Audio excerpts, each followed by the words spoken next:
24 के चुनाव से पहले हरियाणा की राजनीति गरमाने लगी है। हर रोज हिचकोले खा रही है। नेताओं के जुबानी तीर एक दूसरे पर चलाए जा रहे हैं। ऐसे में सवाल उठता कि हरियाणा में जो बीजेपी व जेजेपी का गठबंधन है, क्या वो सही से चल रहा है? क्या इसमें जो मिठास थी वो अब खटास में बदल चुकी है? क्या ये गठबंधन 24 तक चलेगा या 24 के बाद भी चलेगा?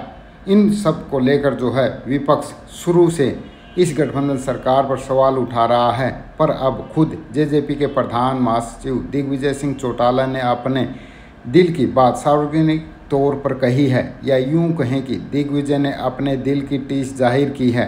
दिग्विजय आजकल गांव-गांव जा रहे हैं और बता रहे हैं कि गठबंधन सरकार में वो देवीलाल राज जैसे ठाठ नहीं हैं, क्योंकि इस सरकार में उनकी महज 20% हिस्सेदारी है। साथ ही कह रहे हैं कि 10 सीटों से सरकार नहीं बनती। यही नहीं, दिग्विजय ने तो सीएम का नाम लिए बिना कह डाला कि ये सरकार बीजेपी की है। ये सच बात है। ऐसे में दिग्विजय चौटाला अब अपने समर्थकों को समझाने में लगे हैं कि देवीलाल राज जैसे ठाठ चाहिए तो 50 से 55 सीटें जीतें, फिर दुष्यंत चौटाला सीएम होंगे और फिर से देवीलाल राज जैसे ठाठ होंगे। अब इसे कोई गठबंधन में दरार कहेगा, कोई इसे दिग्विजय के दिल की टीस कहेगा, कोई इसे अपने मायूस व नाराज समर्थकों को दिलासा देकर नए सपने दिखाना कहेगा। पर आप खुद सुने और देखें कि दिग्विजय के दिल की बात, और फिर कमेंट बॉक्स में अपनी राय दें। 10 सीट पे सरकार नहीं बना करती, कांग्रेस के साथ मिलकर सरकार बनाने का प्रयास करते तो 31 और 10 जोड़ लो तो भी सरकार नहीं बनती। ये बात भी सच्चाई है। और निर्दलीय जो है वो कांग्रेस के साथ नहीं आते। हालात कैसे थे आप सब बातों से जानते हैं। सरकार ये आज के दिन चाहे हुड्डा जी कुछ भी कहें, मैंने पीछे आपने अखबारों में पढ़ी होगी, सारी बात इनकी यूं की यूं बताई। सरकार तो एक ही तरीके से बनती, या सरकार में साझा हिस्सा जो है अपना तब डलता जब अपन बीजेपी के साथ जाते, दूसरा तो वो चाहे बीजेपी के खिलाफ वोट मांगे हो। मगर मुद्दा था कि दुष्यंत चौटाला जींद में कई विवाद पूरी करें। इसी तरह से अनेकों मुद्दे ऐसे हैं जो जींद में कई थे, इस सरकार में साझा डाल करके दुष्यंत जी ने कोशिश करी। पीछे कोई, मैं नाम तो नहीं लूंगा, एक आदमी ने ये कहा, भाई बीजेपी की सरकार है, जेजेपी की नहीं, जेजेपी तो सहयोगी है। और उसने भी भाई ये बात कोई गलत नहीं कही। सच्चाई ये है कि आज कहने को हम, क्योंकि आप लोग तो पारिवारिक लोग, सीधा जुड़ाव है आपका और हमारा, कोई बीच में हमारे कोई बिचौलिया नहीं। हम भी ये महसूस करते हैं भाई वो वाले ठाठ नहीं जो चौधरी देवीलाल जी के जमाने में होया करते, या पीछे अपनी 5 साल सरकार रही उसमें जो राज के ठाठ थे ना, वो ठाठ नहीं। ये महसूस करो कि नहीं? तो ये ठाठ क्यों नहीं भाई? क्योंकि राज में तो हिस्सा अपना 20%, और दूसरों की भी कोशिश ये रहती है भाई इनको किसी ना किसी तरह दबा लिया, सिरे ना लेने दिया जाए, आगे ना बढ़ने दिया जाए। क्योंकि इस बात का एहसास सबको है, इन सबको है कि अगर 5100 पेंशन हो जाए, या जो ये बात दुष्यंत कहता है ये सारी लागू हो गई, तो फिर तुम्हें कौन पूछेगा भाई?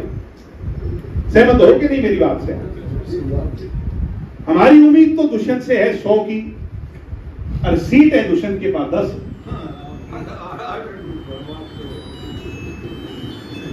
आज भूपेंद्र हुड्डा जी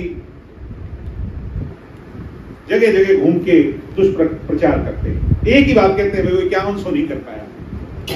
मैं दीपेंद्र हुड्डा और भूपेंद्र हुड्डा जी से एक ही बात पूछना चाहता हूं कि 10 साल तुम्हारा राज था, ये मैम खड़ा, ये रोहतक रहा। हमारे नौजवान जब किसी काम से जाया करते तो रोहतक जिले में घुस के यूं लगा करता को लंदन पेरिस की सड़कें आ गई। वहां डेवलपमेंट अलग थी और हमारे इलाके का हाल अलग था कि नहीं था साथियों? और आज आकर के हमारे बीच में दुष्प्रचार करते हैं। दुष्यंत आपका सांसद बना, देश का 1 नंबर का सांसद का काम किया कि नहीं किया? मगर आज जितनी कलम में ताकत है उस हिसाब से दुष्यंत जी ने काम किए। मगर पर्सनल काम और ये माना भाई वो राज आ जाए तो तो वो राज्य के लिए तो भाई 46 सीट चाहिए। आप दुष्यंत को अजमा रहे हो 46 सीट के हिसाब से, मगर सीट दुष्यंत के पास, ताकत दुष्यंत के पास 10% की। इसलिए मैं आपसे गुजारिश करता हूं, विनती करता हूं, निवेदन करता हूं। मैं मानता हूं मनमुटाव है, गिले शिकवे, और गिले शिकवे जैसा मेरे से पहले कह रहे थे, भाई लोग नाराज है तो नाराज तो अपने से होया करे, किसी पराये से तो कोई नाराजगी होती।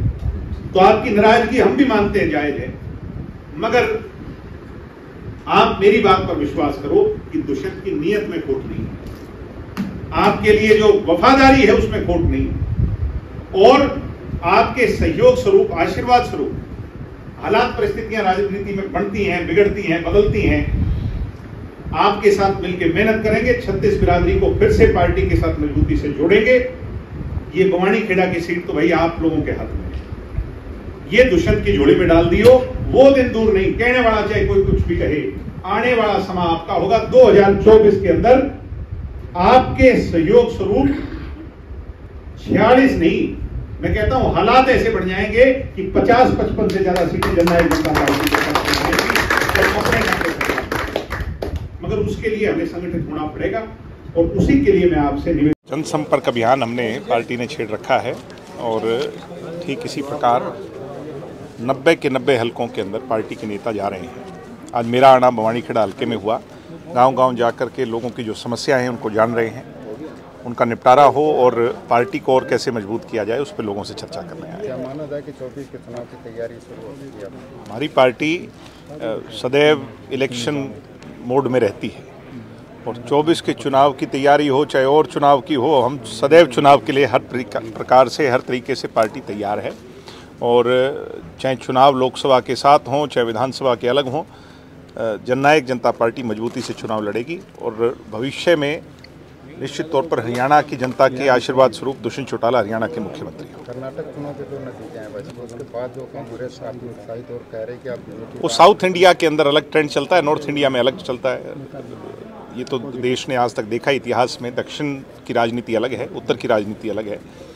हमारे यहाँ कांग्रेस को बहुत निकटता से लोगों ने देखा, कितना भेदभाव, रीजनलिज्म, क्षेत्रवाद भूपेंद्र हुड्डा के 10 साल के शासन में रहा, कितना भ्रष्टाचार रहा, और जो पक्षपात की राजनीति उन्होंने की, उससे लोग अभी भी उसे भूले नहीं। अब जो है विपक्ष एक तरह से इकट्ठा होने लगा है, नए संसद भवन का जो उद्घाटन होने का बहिष्कार किया जा रहा है, कहा जा रहा है कि जो बीजेपी सरकार है सेंटर की, वो विपक्ष को दबाने में, जब उन्हें कमजोरी नज़र आ रही है तो वो एकजुटता दिखाने का प्रयास कर रहे हैं। राजनीति के अंदर कोई भी एकजुट हो सकता है, इसमें कोई किसी को रोक नहीं सकता, ये उनका काम है। हम एलआई के तौर पर, गठबंधन के तौर पर मजबूती से खड़े हैं, और 5 साल सरकार चलेगी, और भविष्य के अंदर भी जननायक जनता पार्टी मजबूती से सरकार बनाएगी, दुष्यंत चौटाला मुख्यमंत्री।